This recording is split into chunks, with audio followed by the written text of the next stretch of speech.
All right, today on this 2001 Chevrolet Tahoe, we're going to install part number RM-8700 from Roadmaster. This is an InvisiBrake kit. Okay, to start off with install, we've removed the threshold and also the kick plate by the parking brake. And we loosen up the trim panels in the back. We're going to route our cylinder next to the driver's seat, and we're going to attach it later on to the metal bracket that's near the console. Then we're going to take our cable and we're going to route it underneath our plastic here. Now we're going to route it up and over the support underneath the dash and over the interior air ducts.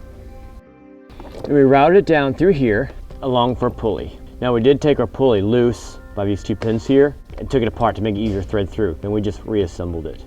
Now when we attach our pulley, we got to find a spot so that our cable will go around a pulley and reach to our brake pedal. So over here, we're going to cut out the insulation so we can mount our pulley straight to the firewall. Now we can go ahead and start installing our clamp that goes to the brake pedal. So what you want to aim for is this being tight with just a little bit of play in it, about the size of this ball on the end here, about 1/4 inch. So now we all have planned out for sure, let's go ahead and fasten it down.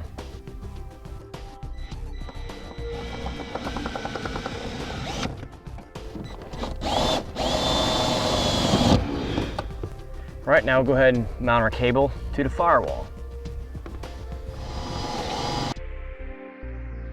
All right, we're going to go ahead and add a zip tie to the upright where our cable is, secure it. We're gonna leave this part alone for now. Let's go to the cylinder and we'll go ahead and install our clamp for that. All right, now our cylinder is gonna mount to this bracket right here. It's just gonna use a clamp that'll hold it in place. Before we do that, we have to add our air line right here. Okay, we're gonna do our best to route our lines under these rails here so we won't slide back and cut the line. We're gonna take our line, we're gonna run it underneath our carpet. Now we'll take our other end of our air line, and all we gotta do is just push it right into the fitting. You just push it in as far as you can, give it a tug back, and it automatically locks in.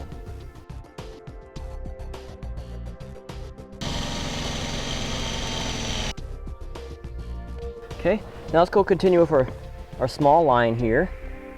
We're gonna go underneath the carpet, and then we're gonna route this back up under our seat where our InvisiBrake compressor is hiding. Route it under our jack tools. Okay, and we're just gonna push that right in just like the other fitting until it stops. Give it a pull back and it's installed. Okay, so now we'll go ahead and run our next line, which will be a vacuum line, which will come from this port here, and we're going to run it all the way up to the front of the vehicle. To attach our nylon vacuum line to the InvisiBrake, we're going to slide on a piece 1/4 inch of rubber line. We'll route that underneath the jack tools as well, and that's going to push right on. And that's really it. Now we're going to continue on. Running up to the front, we're going to follow the same path as our air line, but we're going to go up to the firewall. Now, normally we would have to drill a hole through the firewall to get to the outside because we need to get to the vacuum line from the brake booster. We got lucky at this point that this vehicle already has a hole drilled through the frame, so we're going to use it. Make sure the line is underneath all the pedals. We'll go underneath the hood and make our connection. Here's our vacuum line. Route it so make sure you stay away from anything hot or moving. Now we gotta make some connections to our vacuum line. Okay, first we're gonna add the T right here. So we'll make our cut in our line for our T. Then we'll need a small section to connect the check valve with the T.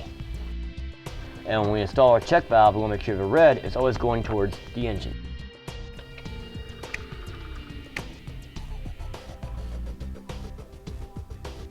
Now, our kit does come with a small section of line. We can actually use that as part of our install. We'll go ahead and slip that on.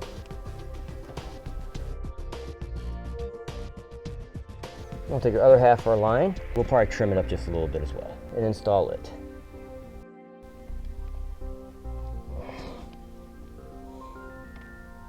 All right, to connect our nylon vacuum line, again, we're going to use a small piece of 1/4-inch tubing.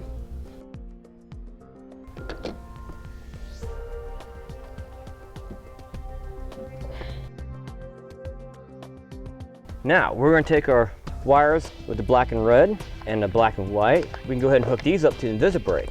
The black wire will go out front of the vehicle to the breakaway kit, and the red and black wires will go to the battery for power and ground.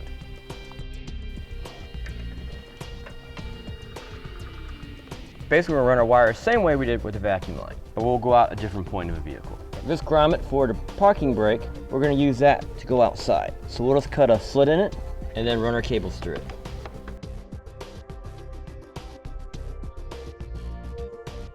We'll go ahead and run our black and red wires through. Okay, we'll go ahead and take our wires, we'll pull out our slack. Okay, we'll go ahead and pull our wires up.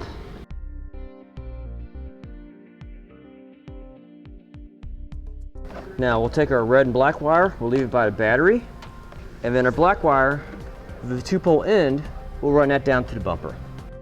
Okay, all right, now we can go ahead and start connecting our black and red wires. Our red wire will go to the positive terminal, and our black wire will go to ground. We'll run that to the body. For our positive terminal of a battery, we're going to be using the brass bolt battery extender from Deca.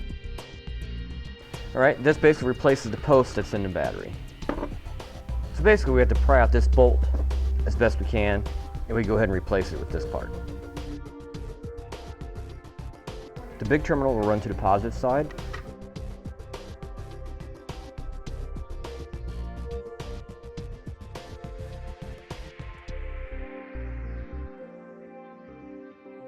Okay, then we'll go ahead and reinstall it to the battery.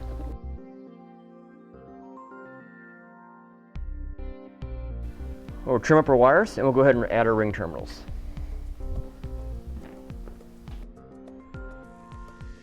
Now this section of steel is double layered, so we're actually going to use a longer screw than what's provided in the kit to go through both layers.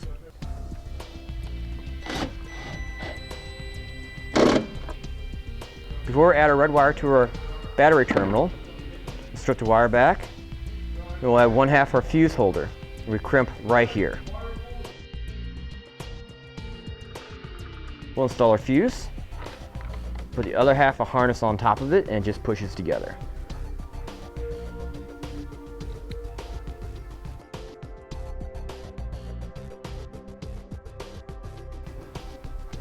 Okay, then we'll go ahead and add this to our battery terminal.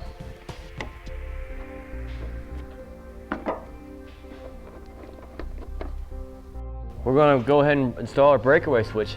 Now there's really not much to attach to that's not covered up, but we're going to put it in this location back here.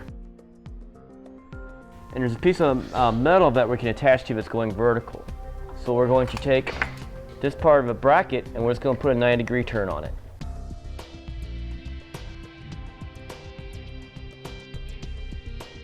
Okay, after the breakaway switch is mounted, we'll go ahead and connect the 2 halves together.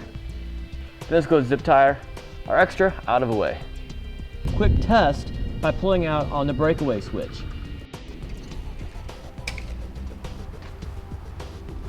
Now we're going to take our wire harness with the 4 wires and we'll plug that into the back of InvisiBrake.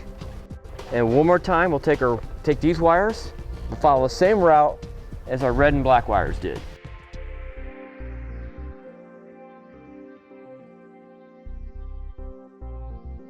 We'll go ahead and follow the same route as before, going out to the same grommet as our red and black wires. Now these 4 wires, we're going to hook up to our wire harness that are used for the towing lights that's behind the RV. All right, now we're going to take our 4-pole wire and we're going to route it towards the back of the vehicle.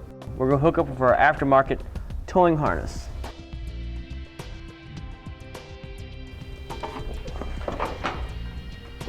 All right, now this is a wire we're just adding in, and this is our existing aftermarket wire harness that was previously installed. There's a color code for this wiring. Green is right turn, yellow is left turn, brown is running lights, and white is ground. That's the same code that's commonly used on towing harnesses. So in this case, we're just going to match everything color for color.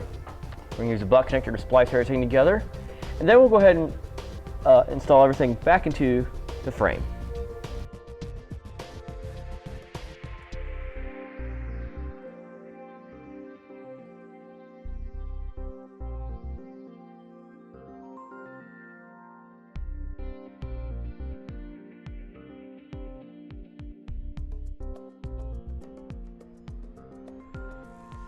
Now to connect all three of our wires together, 2 halves of this wire and the third wire, we're just going to use a butt connector.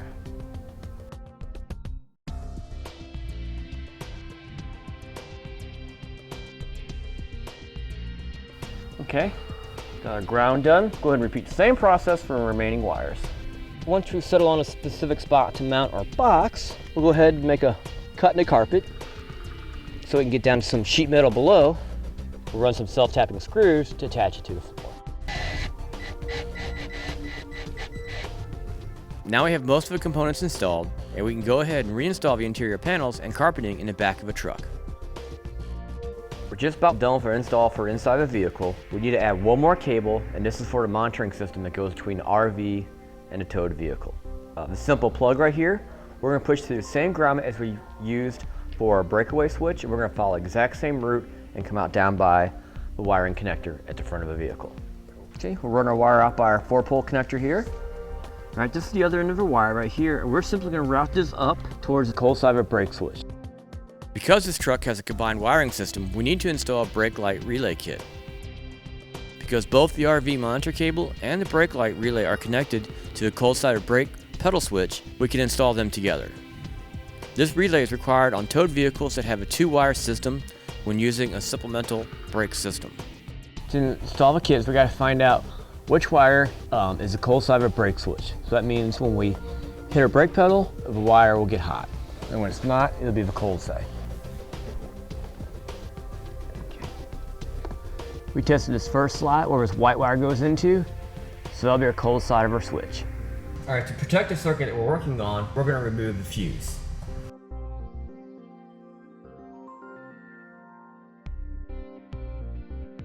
All right, now we're going to make our connection to the brake wire. That's the cold side of the switch. We're going to cut it in half. For a relay kit, we're going to attach the green wire and also the RV monitor black wire. We're going to combine these two to 1/2 of a butt connector and connect the other half to the white wire. Okay, now our black wire, we're going to connect a blue butt connector to it, and then this will get connected to the other half of our white wire that we cut. Okay, now we're going to take our red wire, we're going to attach this using a fuse tap going to the fuse panel. Now we can use any fuse we want as long as it has power going to it when the key is on the on position. Which will butt connector onto the inner wire, and it has a fuse tap and a separate slot for a factory fuse and for our new circuit. This will be part number F2526. So we'll go ahead and make our connection and then run our wire up to the fuse panel. We got our fuse for our factory accessory and another 10-amp fuse for our relay kit. We're gonna leave this unplugged until we're finished with our installation. All right, next we'll go ahead and deal with our white wire and we'll ground this to the body. We'll install our fuse into the fuse holder. When our connection's made, we'll take our fuse tap, install it back into the fuse block, then we can go ahead and zip tie the relay and the wire safely out of the way. We'll go ahead and start running the cable for the motorhome. We're with the female end here on a 50-foot cord. We're going to tie this off by the trailer connector and then run this up to the dashboard. All right, and to the other side of our black wire, and we'll attach that to the body ground. Now we can connect our harnesses together. All right, we'll go ahead and test the system per the instructions. Okay, and with that, that'll finish it for our install. Part number RM-8700 from Roadmaster. This is an InvisiBrake kit. And it's 2001 Chevrolet Tahoe.